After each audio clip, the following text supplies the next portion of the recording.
can talk about has to deal primarily with the South.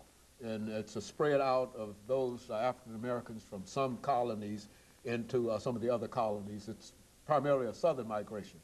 Yes, going towards the South, not away from the South, really from the East Coast to the South.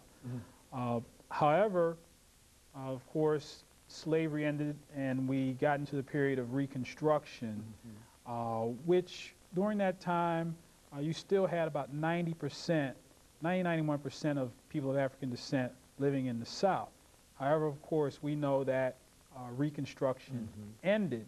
And at the end of the Reconstruction period and getting into the early 1880s, there were about 5 million blacks in the United States.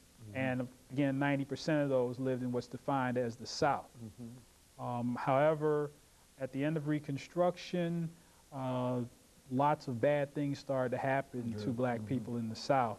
And so that began the period of what's called the exodusters migration. This is a migration that's not really talked about, and that is when blacks left en masse from parts of the South and went to the West, to Kansas, to Texas, to Oklahoma, and they established all black towns and all black cities, and even they founded parts of what is now Houston. Texas began as an exodusters migration, ex-slaves moving west. In fact, Nashville plays a big role. What was believed to be the largest exodusters migration started right here in Nashville, as approximately 60,000 disgruntled blacks left here en masse and went west. And if you think about it, 60,000 blacks in Nashville over 100 years ago, in terms of what percentage of the population that might have been, we might have 250,000 blacks in the whole metropolitan area here today.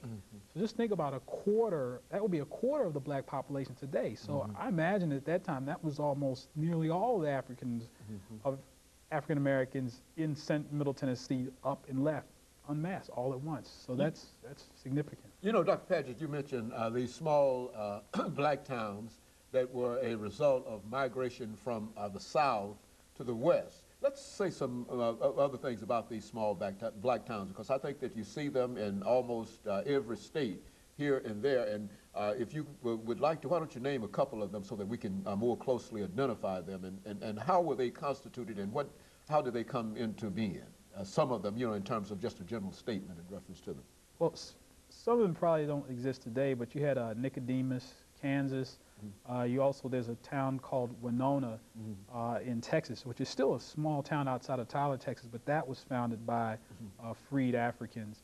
Also, some of the wards in downtown Houston, once again, were founded by people of African descent who were moving towards the West. So those are just 3 examples of these towns. There are a lot of towns called free towns in parts of Oklahoma, and other places in the West that are just remnants of this exodus, this movement. And so generally, many of us generally see the exodus or the movement of African Americans primarily from from the South to the North. But what you're saying is that even before the northern migration, that there's a considerable migration of African Americans that will go out west rather than to go south. What are some of the things, what are some of the motivations for them moving from the South into the West from that perspective?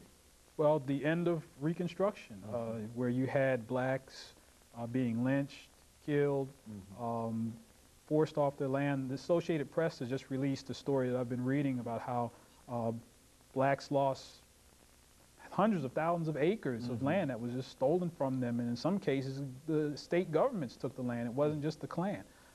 So under those conditions, people had lots of good reasons to leave, even though they were leaving to what could be termed unexplored, untested territory. Anything was better than the situations under which they were living in the South at that time.